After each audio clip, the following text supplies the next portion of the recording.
Aujourd'hui, l'enjeu, c'est d'apporter une réponse immédiate et une réponse rapide. Bonjour, je suis Ismaël Sow, un des cofondateurs de la start-up ouest-africaine SikaPay.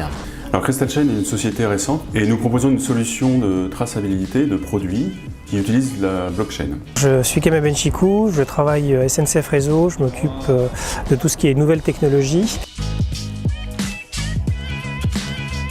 Nous, dans le domaine qui nous concerne, pour la transaction de paiement ou de transfert d'argent, il arrive que nos clients ou les clients de nos clients soient dans des zones où la couverture Internet n'est pas bonne. On vient de sortir un projet pour la traçabilité de la laine en Amérique du Sud, aux États-Unis et en Tasmanie. Et dans certaines zones, il y a très peu de connectivité. Il n'y a pas de 3G notamment. La problématique que nous avons à la SNCF, c'est qu'il y a des endroits où on n'a absolument rien du tout, à part la 2G. Et donc on ne peut pas transmettre des données en sécurité. Quand le client qui doit payer se trouve dans un village où le taux de couverture pour l'Internet n'est pas suffisant ou n'est pas bonne du tout, en ce moment-là, la transaction devient impossible.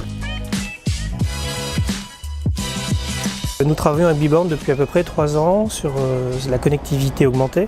Il y a eu un premier POC qui a été réalisé, qui a été transformé, industrialisé, qui consistait à envoyer des données de vitesse au conducteur et de récupérer sa position GPS pour fluidifier le trafic. Les éleveurs de moutons sont en Uruguay ou en Argentine.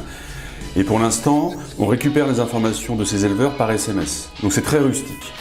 Le partenariat qu'on a avec B-Band, ça permettrait de fournir à ces éleveurs une application qui fonctionnerait même dans les pires conditions de réseau. Aujourd'hui, l'essentiel de nos transactions se font via le réseau, soit 2G, soit 3G. En tout cas, à un moment donné, il est nécessaire d'avoir une connexion Internet.